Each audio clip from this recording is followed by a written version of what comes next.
कहानी शुरू होती है एक उजाड़ बगदाद के दृश्यों से, जहां सूरज की रोशनी धूल के छोटे छोटे कणों पर पड़कर धुंधला सा दायरा बना देती है।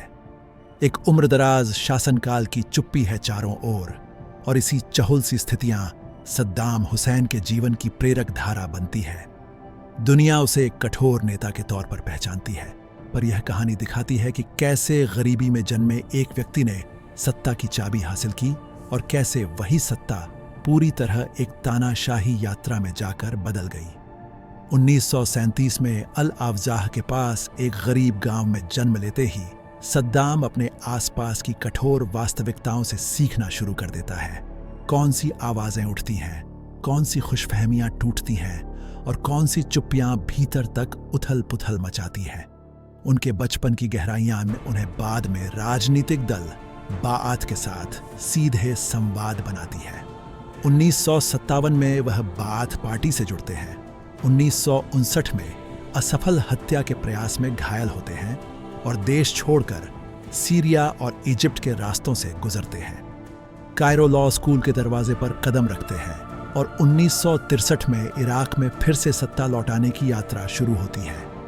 1968 के आसपास बाआत सत्ता यात्रा को फिर से ऊंचाइयां देता है और 1972 तक इराक की तेल उद्योग का राष्ट्रीयकरण होकर राष्ट्रीय आर्थिक शक्ति उनके हाथों में पहुंचती है। 1979 आते आते सद्दाम राजसत्ता के सभी प्रमुख पदों पर पहुंचे होते हैं।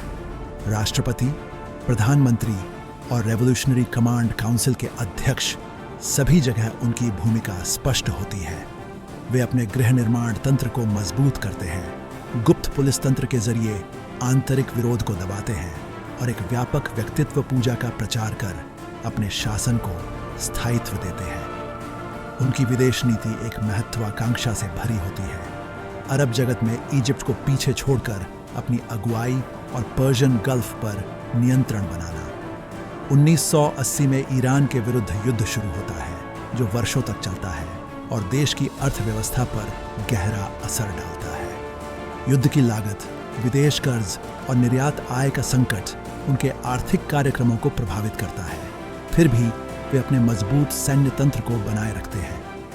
1990 में कुर्द लोग और शिया बहुल इलाकों में उथल पुथल मचती है। कुवैत पर आक्रमण के बाद गल्फ युद्ध की चपेट में इराक आ जाता है और यूएन प्रतिबंध उनके लिए भारी संकट बनते हैं। डेजर्ट फॉक्स जैसी सैन्य कार्यवाहियां उनके राज्य व्यवस्था को और कठोर बनाती है, जबकि अंतर्राष्ट्रीय दबाव बढ़ता है। 1998 में वैश्विक आक्रामक प्रतिक्रियाओं के बावजूद वे स्टे स्टेटस को बनाए रखते हैं, पर घरेलू दमन तंत्र को और मजबूत करते हैं ताकि सत्ता के भीतर विरोध कम से कम दिखे। 2003 तक अमेरिकी आधारित आक्रमण उनके शासन का तख्ता पलट देता है।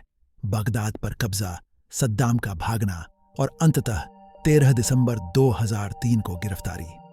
2005 से 2006 के ट्रायल चक्र में उन्हें अपराधों के आरोप सुना जाते हैं और 2006 में फांसी की सजा दी जाती है। सद्दाम का इतिहास एक ऐसे नेता की कथा है जिसने क्षेत्रीय राजनीति पर गहरा प्रभाव डाला, पर जो मानवीय अधिकारों के उल्लंघन और दमन का एक विडंबन भी बना रहा।